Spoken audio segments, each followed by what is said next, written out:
मुख्यमंत्री नवीन पट्टनायक आज अपराह्न पुरी आसी महाप्रभुଙ୍କ दर्शन करिसंती।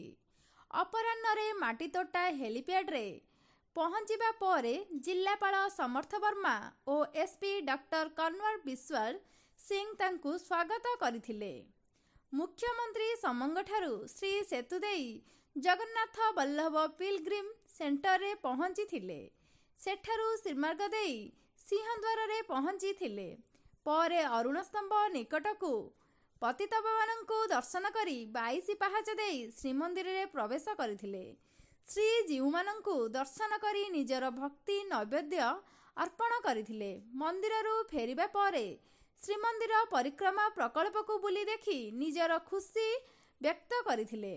मुख्यमंत्री का सह 5T अध्यक्ष VK पांडियान मध्य उपस्थित थिले। ब्यूरो रिपोर्ट पर्यवेक्षक ओडिशा।